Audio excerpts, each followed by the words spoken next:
It's now time for question period. The member from Nichols. Thank you, Speaker, and thank you for your words as well. Very emotional words.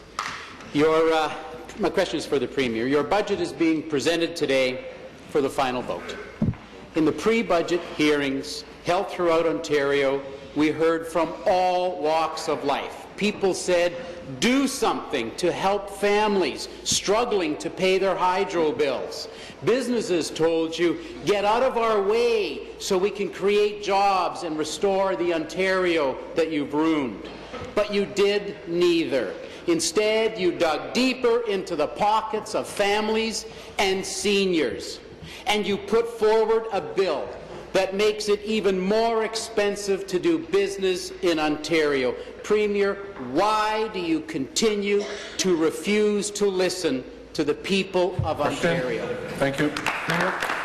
Well, Mr. Speaker, I know that the member opposite was excited when the announcement of the Northern Industrial Energy Rate program was announced as being permanent, Mr. Speaker. I know that he understands that that is a real boon to industry in the North. I know that he, when constituents come to him, he talks to them about the programs that are in place in order to mitigate the cost of hydro, Mr. Speaker. I'm sure that he lets seniors and people on low income know that there are programs in place to support them, Mr. Speaker. I'm sure he lets them know about that. He also knows that some of those, like making the Northern Industrial Energy Rate program permanent, that was part of our budget, Mr. Speaker. So I say to the member opposite, there was much in our budget, whether it's the investments in infrastructure, so the roads and bridges and communities in his area and around his community, or whether it was the increase in the minimum wage, Mr. Speaker, that will help people in this province. Thank you. Supplementary. Premier, it's clear what's actually happened to Ontario under your term. We now have the highest hydro rates in North America. They went up 15% last month alone, and with your fire sale of Hydro Run 1, they're going to rise even higher. Premier, we have the highest payroll taxes in Canada, and with your pension tax, they are poised to rise even higher. That's why GM, Ford, Chrysler, dozens of industries, our largest retailers, banded together with 50 chambers of commerce to say you're wrong. We had 2,700 fewer businesses in Ontario last year than the year before. They're not out of business, Premier. They're out of Ontario. All the experts have told you to change course. Premier, why do you continue to ignore them? Thank you. So, Mr. Speaker, you know, there are a range of issues that the member opposite has raised, but let me just say to him that it is very important to us to recognize that Ontario, once again this year, is the #1 jurisdiction for direct foreign investment, Mr. Speaker, in North America. That is a very important fact for us to understand, Mr. Speaker.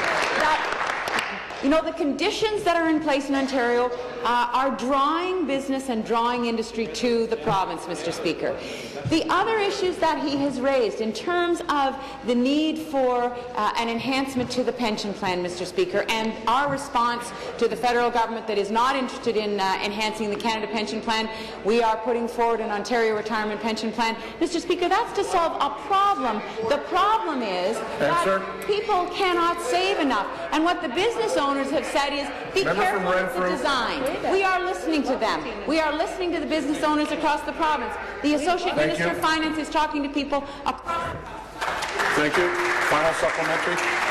Premier, as usual, you say one thing, but the complete opposite is true. Your pension tax will hurt businesses and families. Your Hydro One fire sale will drive up hydro rates and hurt families and seniors.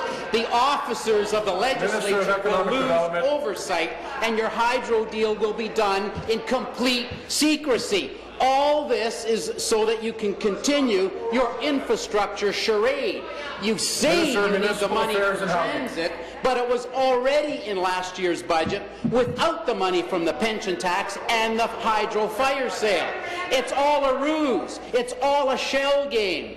You are so desperate for cash, and everybody in this building knows it.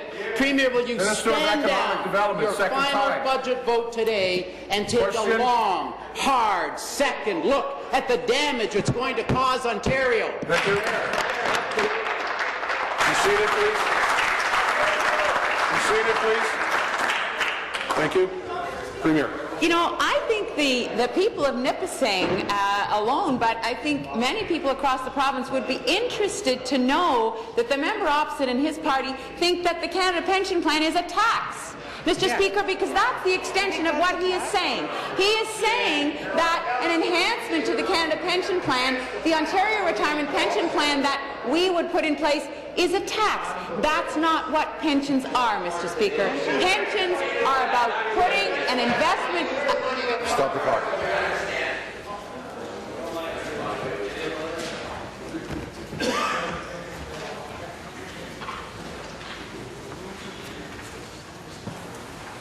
Please finish. The young people, the 20 and 30 and 40-year-olds in Nipissing and in Renfrew and across this province, Mr. Speaker, are not able to save enough, even when they have jobs, Mr. Speaker. The fact is... Member from Renfrew, Nipissing, Pembroke, second time.